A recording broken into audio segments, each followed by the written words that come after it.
The leather whip cracked loud like thunder, but Cordelia Hayes didn't cry out. Blood ran down her back as she stood tied to a wooden pole in Copper Ridge Town Square. But her green eyes showed a fire that made Mayor Edmund Carver's jaw tighten. With anger? "This is what happens to women who forget their place," Carver told the growing crowd. His voice carried across the dusty square like a preacher giving a harsh talk. "Miss Hayes has said no to a good marriage offer from Mr. Silas Murdoch 3 times. 3 times. Cordelia's hands were tied above her head. Her torn dress showed fresh red marks on her shoulders. She could feel everyone in town staring, some with sadness, others with hate, and a few with what looked like approval. But she wouldn't give them the joy of hearing her beg. Maybe another reminder will help her remember her duties. Carver went on, nodding to his helper, who raised the whip again. The crowd mumbled uneasily. Old Mrs. Patterson covered her mouth in shock. Young Jimmy Reeves looked like he might be sick. Even some of the men shifted uncomfortably, though none dared speak against the mayor. Who controlled their jobs? Silas Murdoch stood to the side. His thick arms crossed over his big chest, watching the punishment with cold pleasure. At 45, he owned the biggest cow farm outside of town and had enough money to buy whatever he wanted, including, it seemed, a wife through public shame. "You could end this right now, girl," Murdoch called out, his voice rough. "Just say yes, and we'll get you cleaned up proper. I'll even add a new dress for the wedding." Cordelia's answer was to spit in the dirt at his feet. The crowd gasped. Even Mayor Carver looked shocked by her boldness. No woman had ever stood up to them so openly, so fully in Copper Ridge. Women married who they were told to marry, especially when big business deals were on the line. Stubborn as a mule, Carver mumbled, his face red. "Give her 5 more lashes. Maybe that'll cure her of this silly independence." The helper raised his arm again, and that's when they heard it. The steady sound of horse hooves coming from the main road. Every head in the square turned to see a lone rider coming from the morning mist, sitting tall on his horse like he owned the whole area. Thaddius Rockwell had arrived in Copper Ridge, but what he was about to do would turn this quiet Montana town upside down forever. Thaddius Rockwell didn't say a word as he got off his black horse in one smooth move. His boots hit the ground with purpose, spurs jingling softly as he walked toward the crowd. At 6 feet 2 inches, with shoulders wide enough to fill a door, he drew attention without trying. The townspeople moved aside like water as he came closer, their quiet talks dying in their throats. Everyone in Montana knew the name Rockwell, a war hero, a rich rancher, and a man who'd killed 17 enemy soldiers with just a sword and strong will. Mayor Carver fixed his vest, trying to look like he had power he suddenly wasn't sure he had. "Mr. Rockwell, this is town business, nothing that concerns you." Thaddius stopped 10 feet from the whipping post, his gray eyes taking in every detail. Cordelia's bloody back, the fear in the crowd's faces, the smug look on Murdoch's face. His jaw tightened just a bit. "Cut her down," he said quietly. The words crossed the square like a death sentence. Mayor Carver's face went pale, then deep red. "Now see here, Rockwell, this woman has gone against a lawful marriage deal. Mr. Murdoch has paid good money for ... paid money." Thaddeus's voice stayed calm, but something dangerous flickered in his eyes. "You're selling women now, Carver. It's a legal paper," Murdoch cut in, stepping forward with his chest puffed out. "The girl owes my family a debt. Her father borrowed against my cattle last winter and died before he could pay it back. She works it off through marriage, or she works it off through other ways." Thaddeus turned his full attention to Murdoch, and the bigger man actually took a step back. "Other ways. 7 years of work to pay the debt." Murdoch's voice had lost some of its strong sound. Marriage is the kind choice. Cordelia found her voice, though it was barely a whisper. My father never borrowed anything from you, you lying snake. Girl's got spirit. Murdoch laughed, but the sound was fake. That's why I want her. Break that spirit properly, and she make a fine wife. The crowd had grown completely quiet. Even the children seemed to feel that something big was happening in their small town square. Mrs. Patterson was praying softly under her breath. Thaddius walked closer to the whipping post, close enough that Cordelia could see the small mark on his left cheek. Close enough to notice how his hands stayed perfectly still despite the tension in the air. "What's your name?" he asked her gently. "Cordelia Hayes," she managed, surprised by the kindness in his voice. "Miss Hayes, did your father owe this man money?" "No, sir. Papa died of fever, never borrowed a cent in his life." Thaddius nodded once, then turned back to face Mayor Carver and Murdoch. When he spoke, his voice held the power of a man who'd led soldiers in battle. "Cut her down now." "You got no power here, Rockwell," Carver spoke loudly. "This is my town, my area. Your area ends where my beliefs begin." Thaddeus's hand moved to rest on his gun. "And my beliefs say this stops now." The helper holding the whip looked nervously between his boss and the dangerous stranger, who'd just said he'd use his gun. Sweat formed on his forehead despite the cool morning air. But Murdoch wasn't backing down. His own hand dropped to his weapon, and his 3 hired men moved closer, surrounding Thaddeus like wolves, getting ready to attack. "You're outnumbered, stranger," Murdoch growled. "Walk away while you still can." Thaddeus smiled then, a cold look that didn't reach his eyes. "I've been outnumbered before." The clock tower began to chime 8 o'clock, and in that moment, everyone in Copper Ridge knew they were about to see something that would be talked about for generations. The first gunshot broke the morning quiet. Before anyone could blink, Thaddeus's gun appeared in his hand like magic, smoke rising from the barrel as Murdoch's fastest hired gun fell to the ground, holding his shoulder and screaming, "Jesus Christ." Someone in the crowd shouted, and people ran like scared chickens, mothers grabbing children and hiding behind wagons and shops. But Thaddeus wasn't done. His second shot hit another of Murdoch's men before the fool could even get his gun out. The bullet shattered his wrist, sending his pistol spinning into the dirt. The third man threw his hands up, his face white as fresh snow. "Anyone else want to dance?" Thaddeus asked calmly, his gun pointed at Murdoch's chest. Mayor Carver was pressed against the general store wall, his nice suit messy and his face wet with sweat. "You can't just shoot people in my town. There are laws." "Your laws seem very selective, Carver." Thaddeus kept his eyes on Murdoch, who stood still with his own weapon half drawn. "Draw it or drop it, but make up your mind quick." Murdoch's hand was shaking as he slowly pulled his fingers away from his gun and raised them above his head. For all his talk about buying women and breaking spirits, he wasn't brave enough to face a man who'd just shown gun skills that legends are made of. "Smart choice," Thaddeus said. "Okay."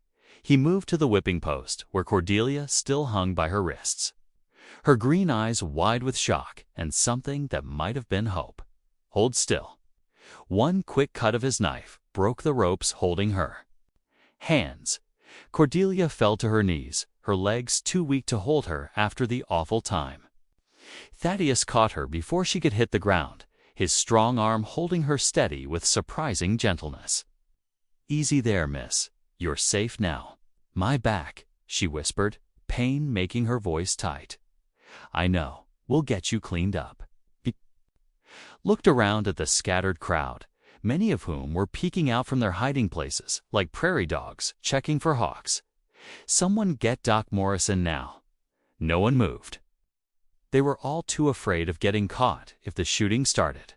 "Again, I said now." Thaddeus's voice cracked like a whip. and young Jimmy Reeves ran toward the doctor's office like his pants were on fire. Murdoch found his voice again. Though it was more of a croak, "You just made yourself a powerful enemy, stranger. I got friends. In the government, they'll hunt you down like a dog." Thaddius helped Cordelia to her feet, supporting her as she swayed.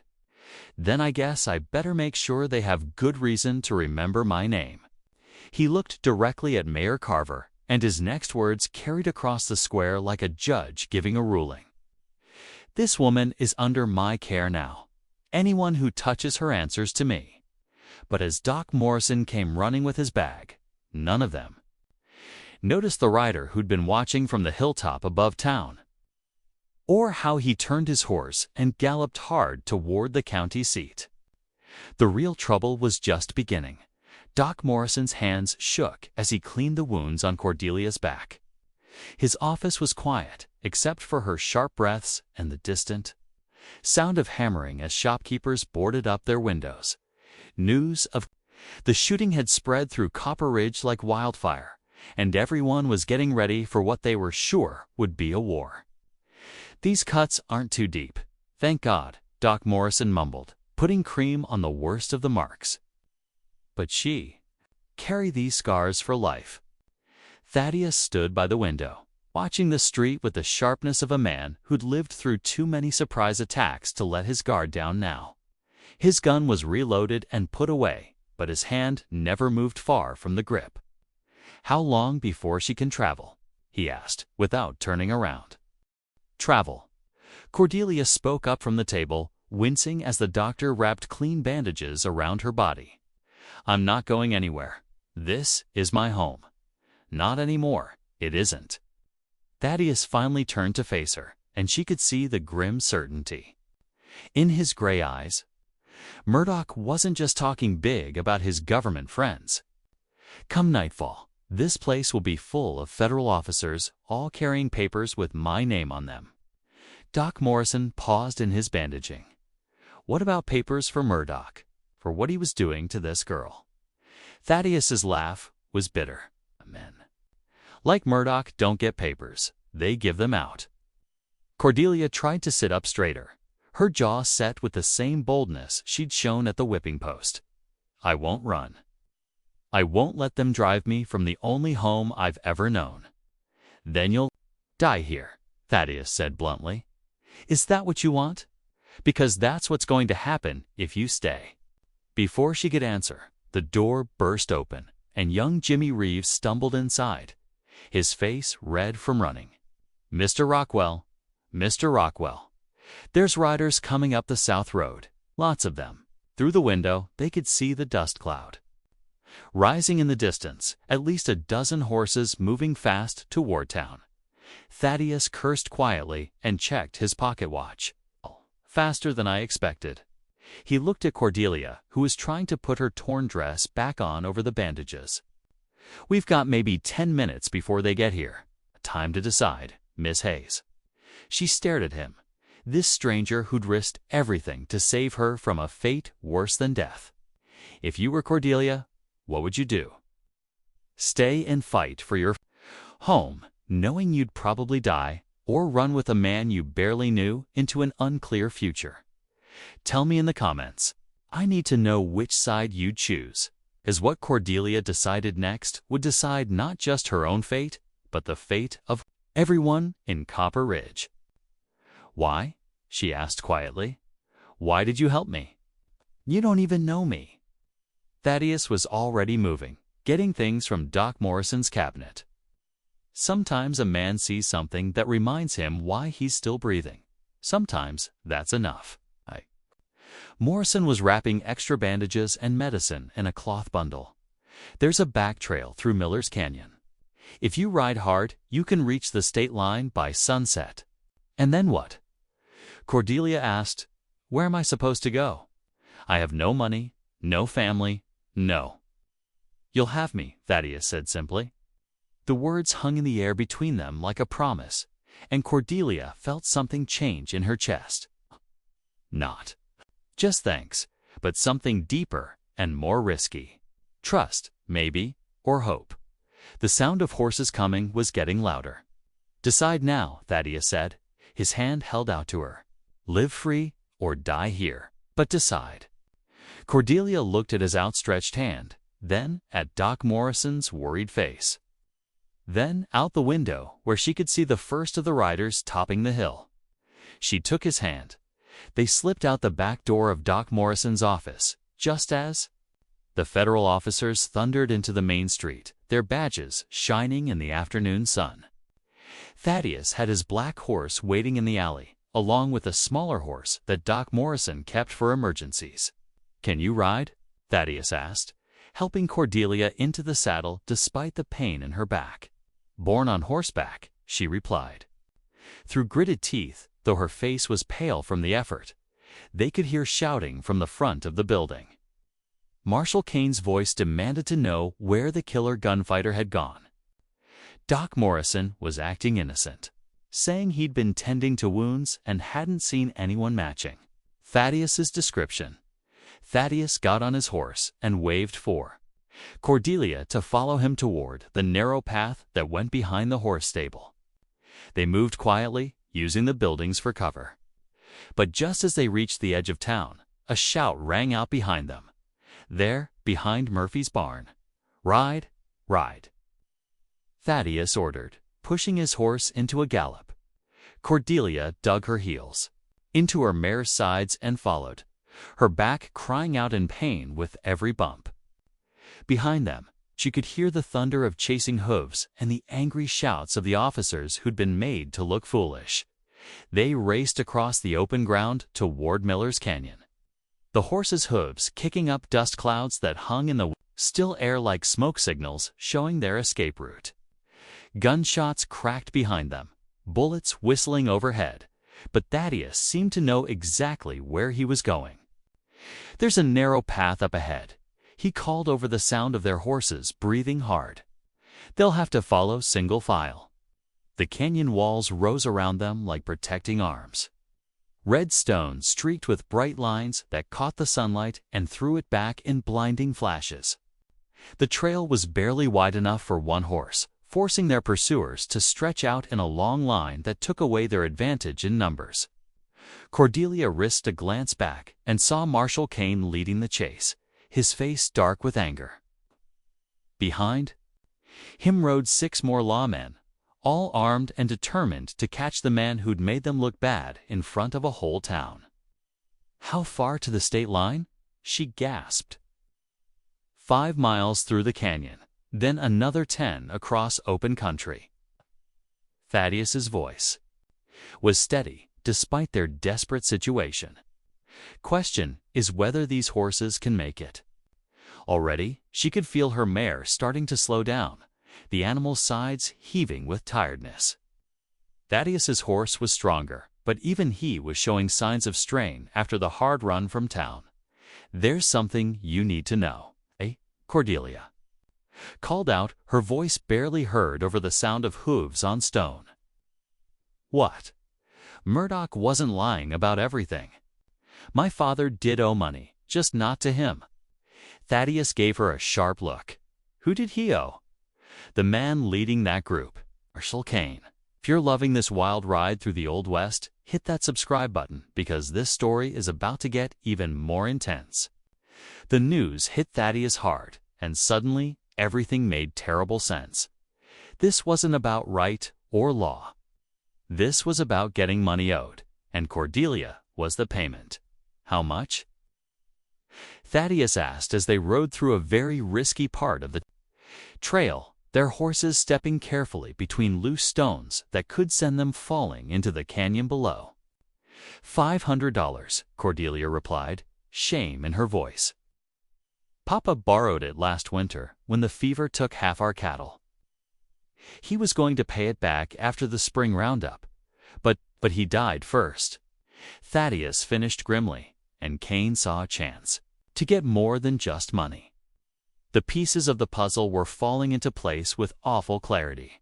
Marshal Kane had been working with Murdoch from the beginning, using his federal power to make what was basically selling people seem legal. How many other women had they trapped in similar plans across the area? Behind them, the sound of the chase was getting closer. The narrow canyon that had helped them at first was now becoming a trap. There was nowhere to go but forward, and Cain knew these trails just as well as Thaddius did. "We need to get out of this canyon," Thaddius mumbled, looking at the rocky walls for any way out. "There." Cordelia pointed to a steep path that split off to the left, barely seen among the shadows. "Papa used to take me hunting up there when I was little. It leads to the flat top of the mountain." Thaddius looked at the dangerous-looking trail with a knowing eye. It was steep enough to break a horse's leg, narrow enough that one wrong step would send them falling to their deaths. But it was also their only chance. "That's not a trail. It's a death wish," he said. "It's better than what Cain has planned for us." A bullet hit the canyon wall inches from Thaddius's head, spraying them both with rock chips. Cain and his men had gotten close enough to shoot, and their aim was getting better with every shot. "Your choice," Cordelia said, already turning her mare toward the deadly path. "Follow me, or face Cain. But decide fast." She was right, and they both knew it. Thaddius cursed quietly and followed her up the risky slope, his horse's hooves scraping for grip on the loose rocks below them. Cain's voice echoed off the canyon walls. "You're trapped, Rockwell. Give up the woman, and I might let you live." Thaddius's answer was to put another bullet between Cain's eyes, or would have if the marshal hadn't ducked behind a large rock at the last second. The message was clear enough. No giving up, no kindness, no mercy given or asked. The climb was a nightmare of loose rock and narrow ledges, their horses snorting with fear as they went higher and higher above the canyon floor. Cordelia's mare stumbled once, sending rocks clattering down into the deep hole, but somehow kept her footing. "Don't look down," Thaddius called out, though he couldn't tell if he was talking to Cordelia or himself. They were halfway to the top when they heard the sound that chilled their blood. Cain and his men had started up the trail behind them. The marshal was nothing if not stubborn, and he clearly wanted Cordelia bad enough to risk his own life on the deadly path. "Can't much more," Cordelia gasped, her face pale with pain and tiredness. The wounds on her back had opened again during their desperate escape, and her shirt was soaked with blood. "Almost there," Thaddius encouraged, though he could see she was reaching the end of her strength. "Just a little further." They reached the top of the flat mountain just as the sun began to set, painting the wide-open land before them in gold and red. But there was no time to enjoy the beauty. Cain's men were still climbing, and the mountaintop offered no cover from their guns. "Now what?" Cordelia asked, swaying in her saddle. Thaddius looked across the open ground toward the distant line of trees that marked the state border. It was at least 8 miles, and their horses were already tired.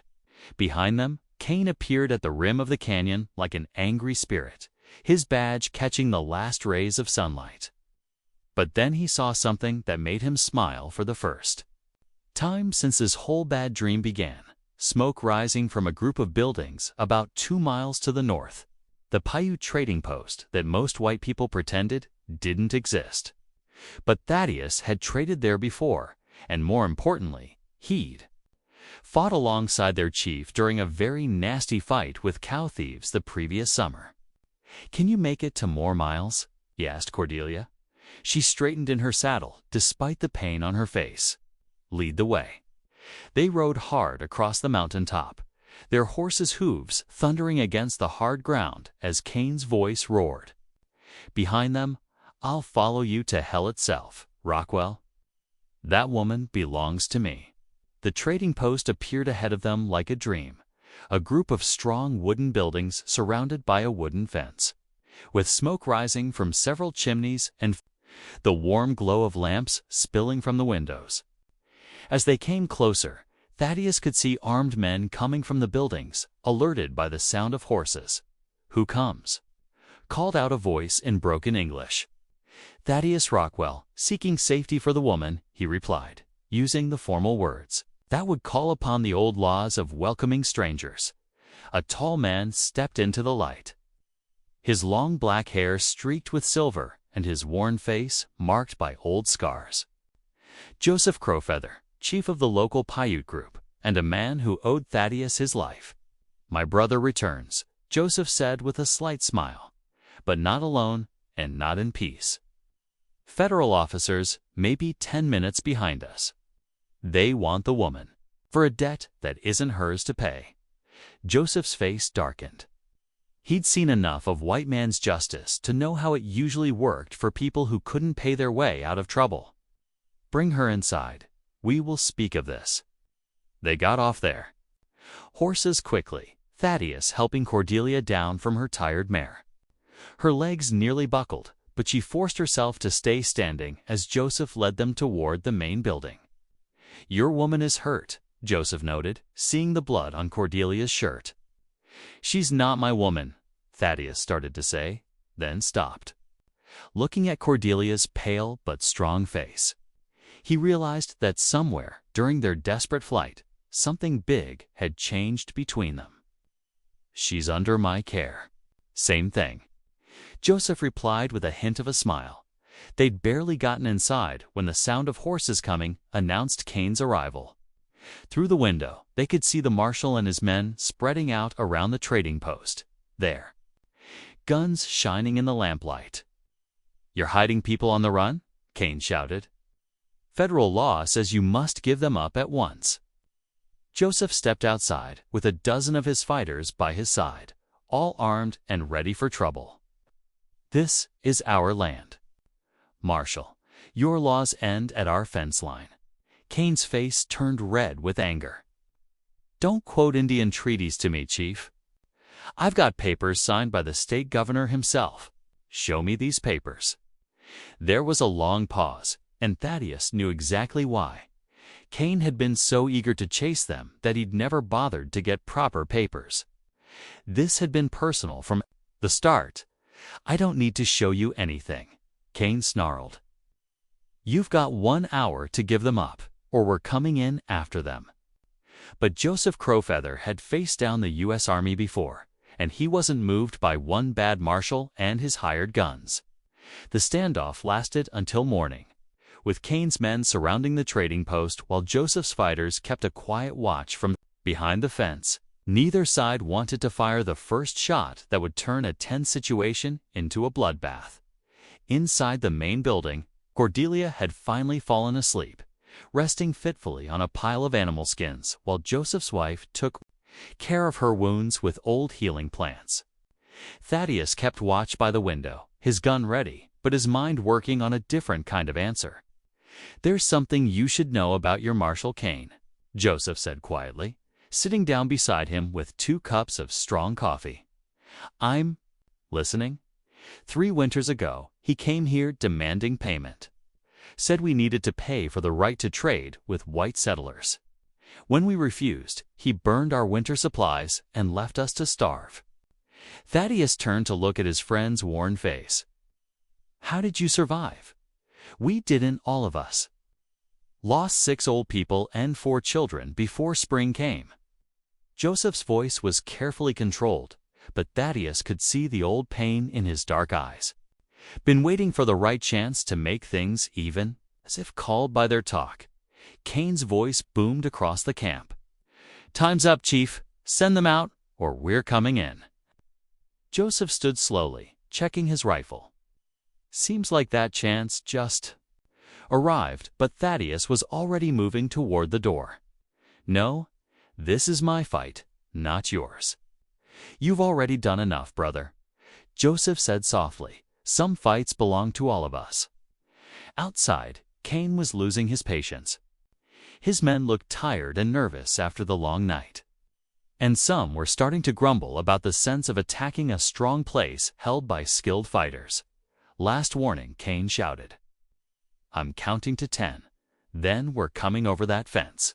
Thaddius stepped out of the building, his hands empty but his gun within easy reach. "No need for that, Kane. I'm here." The marshal's face lit up with cruel joy. Smart man. Now, where's the woman gone? Thaddius lied smoothly. Sent her on ahead while you were making all that noise. She's probably halfway to California by now. Kane's face darkened. You're lying, am I? You want to search every building in this place? Joseph's people might have something to say about that. For the first time, Kane seemed to notice the armed fighters positioned around the camp, their faces painted for war and their weapons ready. He was a bully and a coward, but he wasn't totally stupid. The debt still stands, Kane said through gritted teeth. $500 plus interest. Thaddius reached into his vest and pulled out a leather bag, tossing it at Kane's feet. It landed with a solid clink of gold coins. There's your money. Debt paid in full. Kane stared at the bag, then at Thaddius. This doesn't change anything between us, Rockwell. No, Thaddius agreed quietly. It doesn't. The marshal and his men rode away as the sun came up over the eastern mountains. Their threats and loud talk fading with the morning mist. But Thaddius knew they'd be back, probably with more men and better legal reasons. Inside the trading post, Cordelia was awake and sitting up, her green eyes bright with questions. Did you really pay my father's debt? Seemed like the right thing to do? $500 is a lot of money. Thaddius shrugged. I've got more land than I know what to do with, and no one to share it with. Money is just paper until you find something worth spending it on. She looked at his face for a long time, seeing something there that made her heart beat faster. What happens now? Now we head to my ranch. It's a long way from here, far enough that Kane won't follow. You can stay as long as you like, or until you decide what you want to do with your life. And if I decide I want to stay for good, the question hung in the air between them, full of chances that neither of them had dared to speak during their wild escape. Thaddius looked at this brave, stubborn woman who'd risked everything rather than give in to a forced marriage, and knew that, whatever happened next, his life would never be the same. Then I guess I'd have to build another room onto the house, he said with a small smile. 3 months later, Thaddius Rockwell and Cordelia Hayes were married in a simple ceremony at the trading post, with Joseph Crowfeather leading the event and half the area watching. They built that extra room and later filled it with the laughter of children who grew up hearing the story of how their mother refused to be broken, and how their father rode into town just in time to set her free. Now click on the video on the screen, because the next story carries something you can't explain, only feel, and when it ends, you won't be the same. Click on the video.